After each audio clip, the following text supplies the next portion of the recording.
Introduction to this. This was originally presented at the North Tonawanda History Museum, and Justin was there at the time. Except there was a problem. I brought my computer along because I said I want to make sure that everything works. And when I put it on with my computer, we couldn't get any wires to hook up to the system.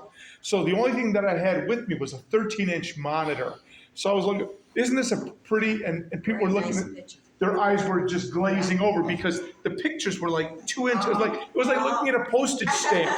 And I was trying to describe everything to people and they were just, so it was very difficult. So luckily today, everything is working. Justin has brought his laptop. We have this. Originally I had North Tonawanda's most famous non-citizen, and someone said, really, Mr. Gratwick was not from the United States? And I went, well, I really didn't mean to say non-citizen. I meant to say non-resident because he never lived in North Tonawanda. Never. Everybody would. I was at one time appointed North Tonawanda's historian. I followed Peter Trinkwalder, who followed Mr. Billy. Yes. And so it was, and then I was removed from office when there was a change in administration. So now I am no longer the historian. However, I am the editor for the Historical Society of the Tonawanda's newsletter, which is the Lumber Shover. So I still have my finger on the thing. Okay, William Gratwick, North Tonawanda's most famous non-resident. Very, very interesting. As you can see, 1839 to 1899. Believe it or not, we're going to find out that he was more famous after he died than when he was alive, which is kind of strange, but that's the way it happened. Just, let's see, just hit return? Or what do I do? right arrow. Right arrow. Right arrow, right arrow, right arrow. Right arrow. Is that it? Yeah, there we go. Okay, there's his wife, Martha Gratwick. There's the wife. They have three, they had children. Mildred, who married James Crane. James is a lawyer and actually an important Republican. And there's a branch of the library in Erie County named after him. So that is very nice. We have William H. Jr. and Frederick Coleman as children. So again, those are not the last names, those are just the middle names, because in those days you kept family names so that people could sort of track your lineage all the way through. So if you go with that. We then look at the rest of the family. William H. Gratwick Jr., he lived at 800 West Ferry Street. How many people know what 800 West Ferry Street is? Okay, it is that huge, huge apartment building. If you're going down Delaware and you go right past Canisius High School and you look and you see this huge tower with these gargoyles, that is where he lived. Oh my gosh. However, that house was demolished, and the tower was placed in instead. And we're going to look at that. And it was built in 1929, and we'll talk about why that 1929 is important. His wife was Emily Mitchell Gratwick. Her father, this is kind of neat. We're going to find out this is really something, because all these weird things keep tying all together. Eighth pastor of the First Presbyterian Church, he oversaw the building of the church on Symphony Circle and the Welcome Hall. But it also ties into North Tonawanda. If any of you are familiar with Freedom's Church in NT, let's see, what is it? It used to be called the Starry Theater. Now it's called the Ghostlight Theater. That's tied in with that. We're going to see how that ties in with this whole story. So it's really neat the way everything ties in together with this whole group. So that's how things are moving right along. So as we can see, we have that. Then we have the next batch as we continue a little bit further down. 1873, 1937 is Frederick Coleman Gratwick. He is the second son of William Gratwick. His wife, this I thought was really neat. His wife, daughter of Joseph Dart, who invented the grain elevator. And all Buffalo says, oh, we've got grain elevators. Well, guess what? They're related to the Gratwicks. So now we have this thing. Really cool stuff. We have the children, Frederick Jr., Davies, Martha, and Lisa are twins, and Stephen. So now we have the whole family lineage as we look through this. As we continue with this next group, William H. Gratwick III, this is the third child of William H. Gratwick Jr. that we just had, so we're looking at 3 generations right here. Avid horticulturist, brought the tree peony to Linwood Gardens. Now that's in Pavilion, New York. He developed new hybrids, pursued a career as an artist. Harriet Lee Saltonstall was his wife. She also directed a music school there at the time. And to this day, believe it or not, you can still go. You have to make an appointment, and we'll talk about it later. Make an appointment, you can see the tree peonies, go through the gardens, and look at the beautiful plants. And since we've got access to the internet, I hope to bring up the little 8-minute presentation because the garden is gorgeous. It really is. They had 4 children. Emily Timothy Lee, who lives at Linwood Gardens to this day and tries to maintain it, and Lucy. So that's the family tree all the way through. Okay, so what do we have? Gratwick. Mr. Gratwick himself was born in Albany, New York, 1839. After he learns this lumber trade, he was actually what they call a tally man or a tally boy at the time, learning how to count, hey, Mr. Tallyman, tally me banana, 1, 2, 3, 4, 5. So that's what he used to do, counting. So by the time he gets 1877, again, we take a look at that, that's about 40 years age, founds the lumber firm of Gratwick, Smith, and Fryer with offices in Buffalo, Tonawanda, and Detroit. Why? Because that's where the other guys are from. Okay, so it's spread all over. He also became the managing owner of 6 lake vessels, which is really neat, 5 of which are named William H. Gratwick. I'm not making that up. He received a letter from President Benjamin Harrison in 1888 for his work with the YMCA. However, the president says, I cannot support the YMCA because it will look like a political thing. So he sent him a letter, but he couldn't back him up. So that's really kind of neat. If you have any questions along the way, feel free to jump in. Okay, so the next one we continue. This is our wonderful map of North Tonawanda.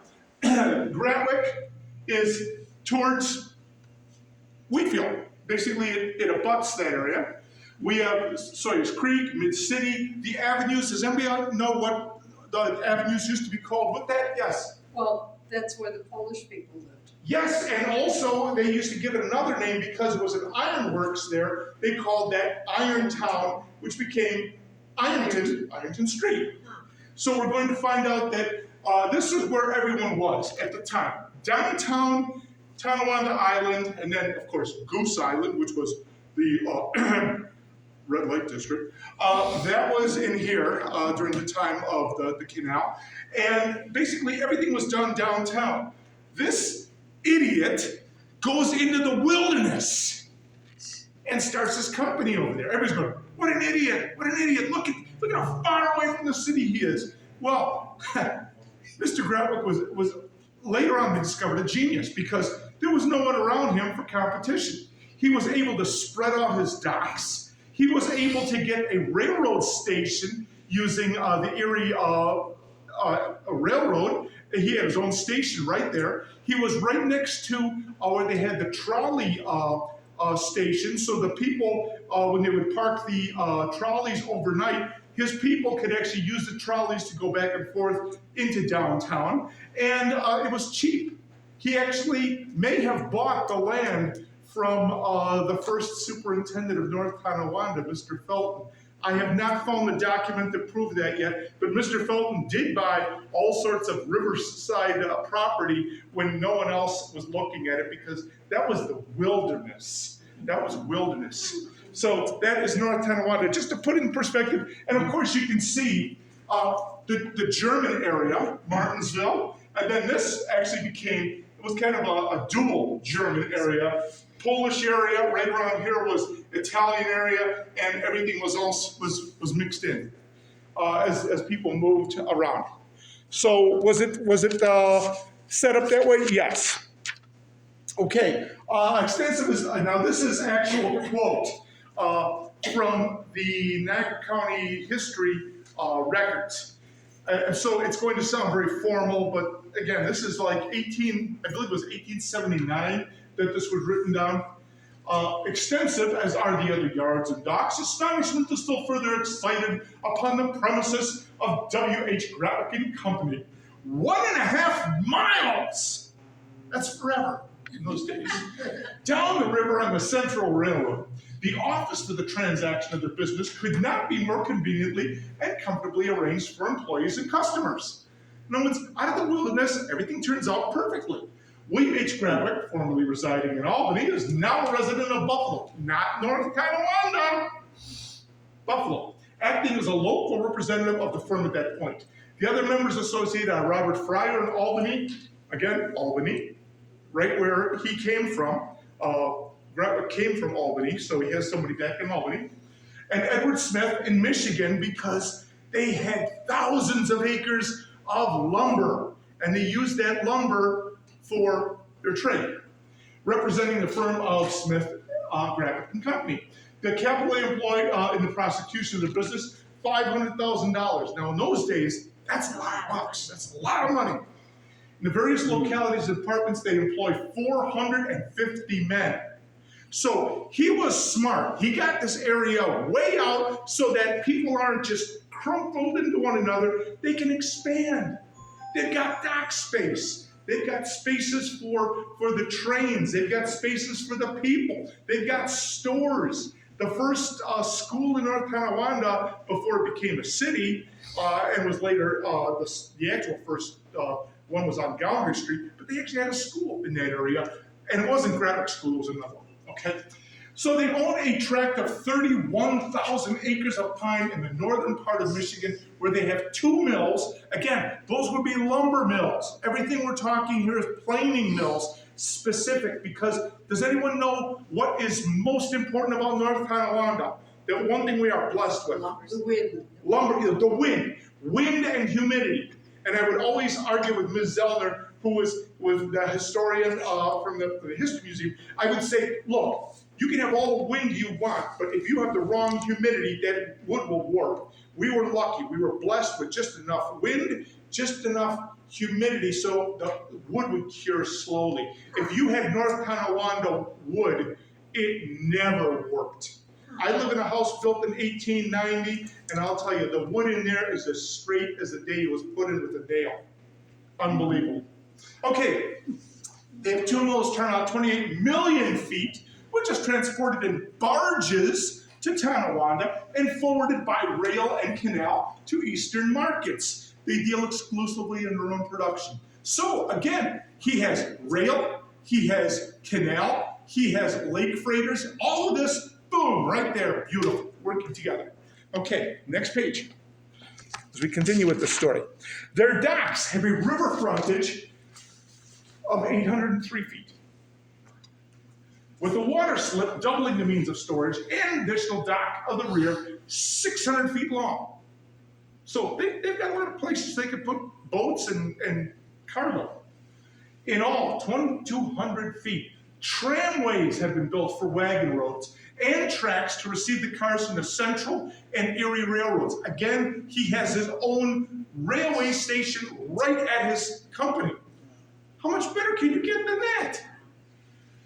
The docks, to be loaded directly from vessels or piles on the docks. The docks, 300 feet out in the river. Can't go that far today. U.S. Army Corps of Engineers will really stop if you try doing that. They reach 13 feet of depth of water. So everybody thinks that Niagara River is so deep. No, it isn't. Trust me. I used to dive in the river, and it's very, very shallow. But that's what they needed. Sufficient to float the largest crafts of the lakes. The cost of the land and docks and buildings was, goodness gracious, $25,000. Now you can't even get a used car for that price. The stock on hand of planed and dressed lumber averages from 4 to 8 million feet, with a proportionally large supply of single shingles and laths. Again, finely cut wood. Everything was planing mills. That was the last step that you could get with the planing mills. About 4 years since, Gratwick and Company became the pioneers in occupying lots far down the river, an example that others have thought of imitation. they went, oh my God, we don't have to just be in North Tonawanda like this, where everybody's wrapped around each other. And if anyone remembers the history of North Tonawanda, they were famous for lumber fires because they had all the lumbers stacked up. They would take boards this way, and then this way, and then this way, and then this way. And if you look at that, that's exactly the way that when you are taught in the Boy Scouts how to start a fire, that's how you put your sticks. So even though it was there to dry as a natural kiln, all you needed was one spark. Of course, everyone would smoke, or a little bit of sawdust, a little bit of paint, a spark, boom, it went. Lightning, everything went. In fact, at one time, the fire was so bad that the railroad tracks curled up from the heat. And I'm not making that up. That's in history of Niagara County. That was from 1878. So again, that was roughly 1 year after he started business. They're saying, this guy's a genius. Okay, as we continue. This next map. This is Gratwick, Smith, and Fryer. Right here, that I'm pointing at, this is Oliver Street. This is Cleveland Avenue. Today, you can't find Cleveland Avenue. You can find Industrial Drive, which is essentially the same thing, but that's where it is. There's Frederica Street. So now we have an idea. Here is the river. This is River Road. Here's Gratwick, Smith, and Fryer. It goes all the way from River Road to Oliver Street. So that's all their stuff right there. And then again, later on, we have that there's Tonawanda Lumber and Sons Mills right there. So a little bit further on, they continue and they just keep going, basically where Wahaki would be in that general area. So we can see the streets here, 17th Avenue, 16th Avenue, that's where it is. So if you're familiar with that area of North Tonawanda, that's where it is. Okay?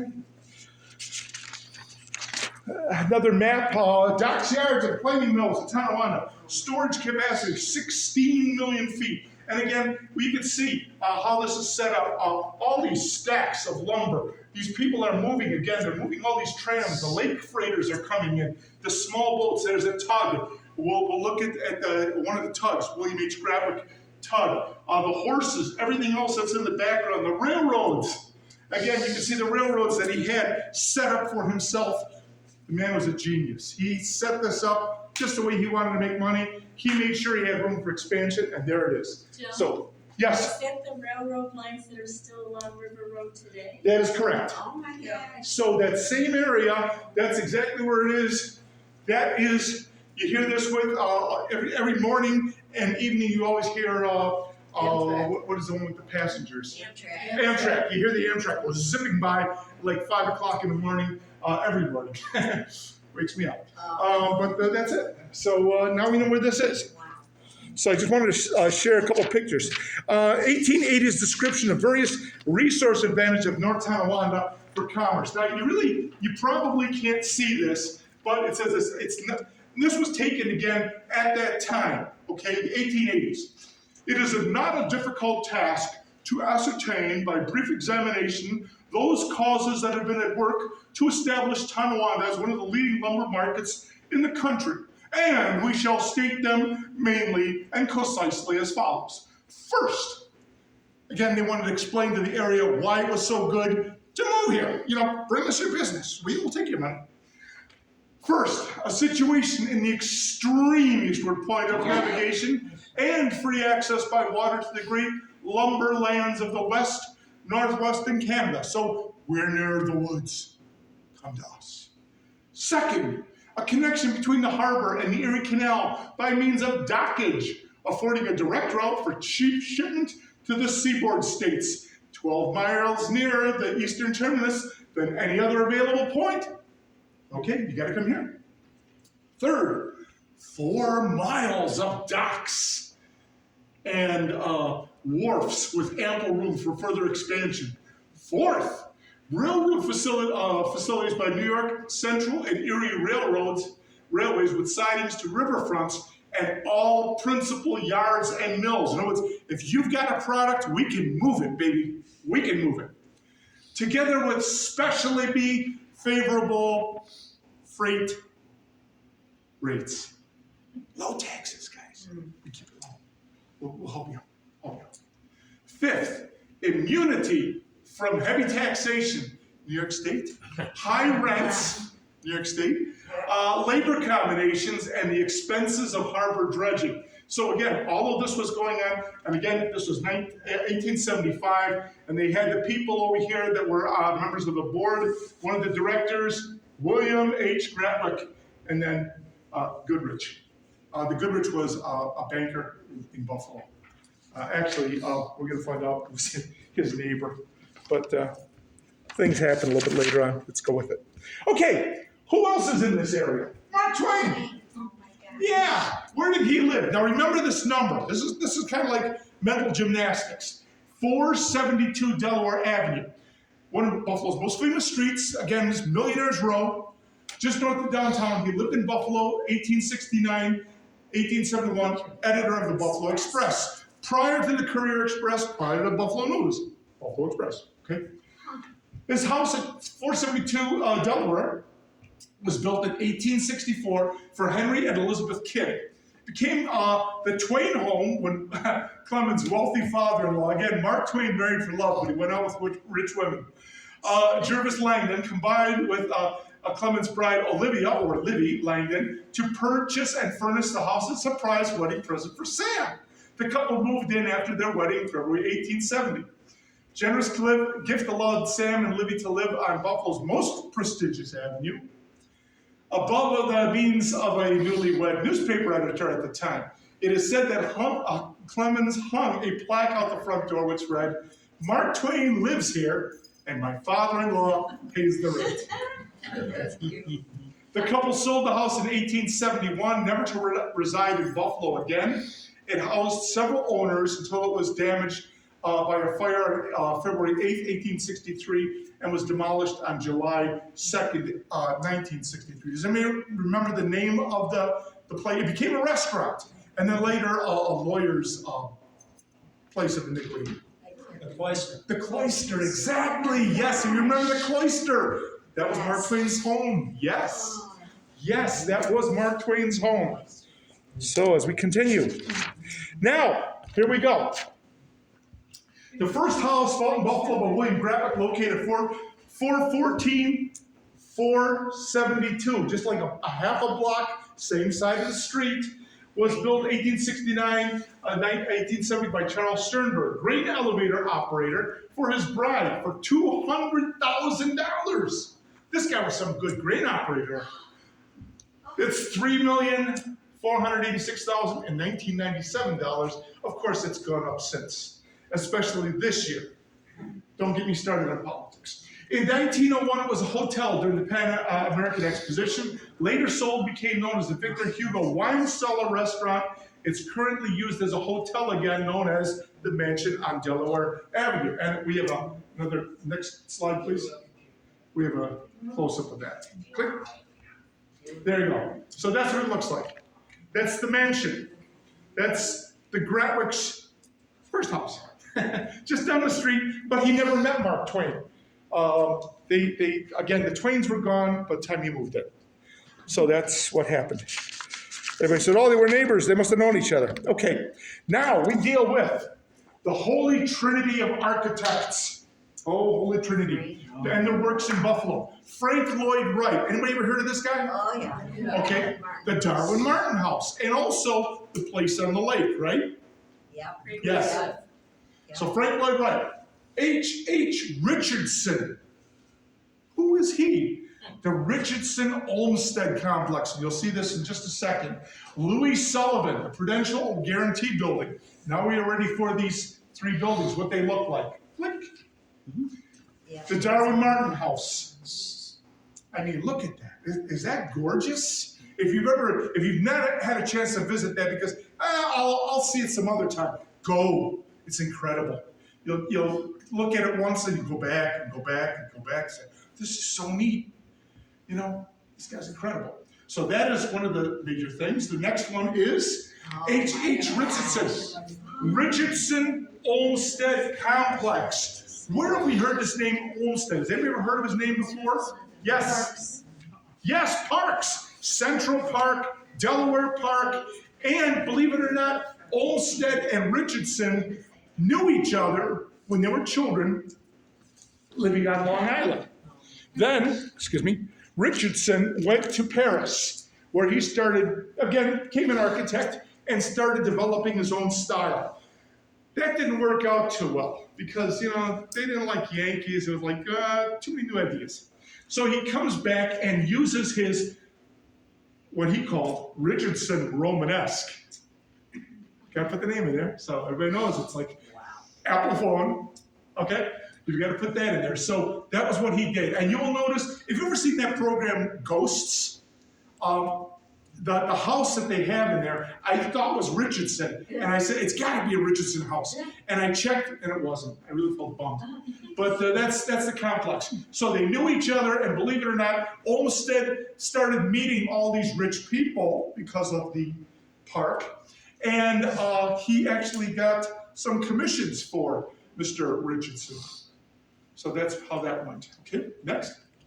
There's the Louis Sullivan Prudential Guarantee Building. Again, these are beautiful structures, and as a result, click.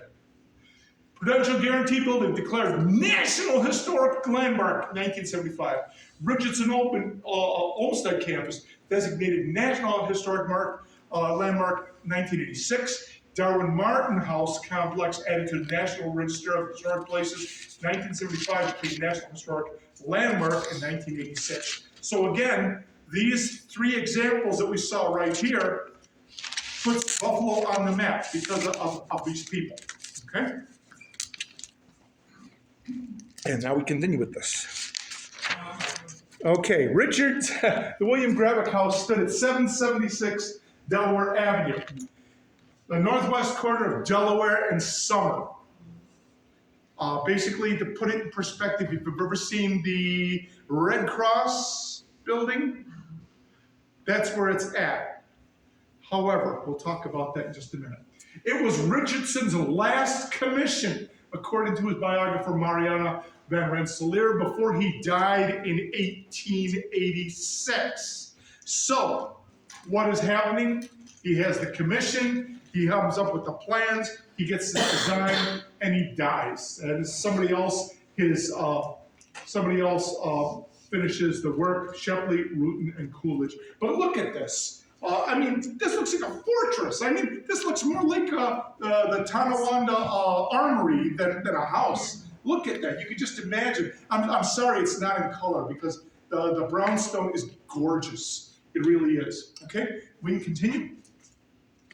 That, again, is a closer, larger picture of that building. But again, once you start blowing it up, you start getting little bits of, but you can see, there it is, 1, 2, 3, 4 stories, huge. Continue. That's what it looks like again. Tremendous. Hot box. Okay, we continue. That's the main staircase. Does that remind you of the movie Titanic? I look at that and I go, I can just imagine what that must have looked like with that natural wood just gleaming. Look at that. You walk into it, if you're not impressed with that house, you're like super rich, I look at that and I just cannot believe the curvature of that staircase. It's just super gorgeous. And then we continue with a simple hall. Look at the fireplace. It's almost large enough to walk into. And again, people would just kind of sit around and have a good time. We continue with the library. Again, fireplace. And so you could sit down and read your books right next to the fire and have a good time reading your books. Gorgeous. The south end of the hall. Again, everybody was into animals at that time and hunting, and they had to have their animal on the floor. Of course, I don't know if they shot it because it never mentioned him as being a hunter, but it certainly decorated the room. So you could see the stained glass, the woodwork. It's just phenomenal to see what is going on. Okay, continue. Dining room. A nice place for a snack. Again, another fireplace. Why? Because in those days, most of the homes were heated with fireplaces. Wood, coal. That's the way it was done. And so the homes were drafty. They had huge 13, 14, 15-foot ceilings. All the heat would go to the top, and you'd be sitting there freezing. But you had the pressure fronts. So that was a dining room. Then we go to the north end of the drawing room. This is where the gentleman after dinner would go to have a cigar and have a smoke. And the women would, of course, leave the men alone. So that's their place. And as you can see, there's another animal run. View of Delaware Avenue. There's the Gratwick home right here. And then Westminster Presbyterian Church is in the background. So this puts it kind of in perspective. This is how Delaware looked at the turn of the century, shall we say. Okay, now I continue. Let's see where I am. Sorry. Okay, we continue again. Now, tragedy always comes out, but 1919, 3 years after the death of Mrs. Gratwick, her heirs sold the brownstone house to Stephen Clement and Frank H. Goodyear Jr. Before it was demolished, almost all of its building materials, features, and fittings, I mean, those gorgeous fittings, everything. Mahogany doors, stained glass windows, cedar cabinets, mahogany paneling, imported silk upholstery, quartered oak and maple floors, Spanish roof tiles were sold off, and some of the bricks today can be seen. They were reused to build the Ascension Episcopal Church's parish house at 16 Linwood Avenue. So if you're ever in that area, you drive by and go, oh, I know what that used to be. That used to be the Gratwick house, at least part of it. And it actually, there was so much in the way of brownstone, sandstone, that I believe it went into 4 churches when they were finished dismantling it. Okay, continue, please. And there's another picture of the house. Again, this, we could just go to the next one. F.H. Goodyear Mansion on Delaware and Summer Street, demolished. Now, the next slide.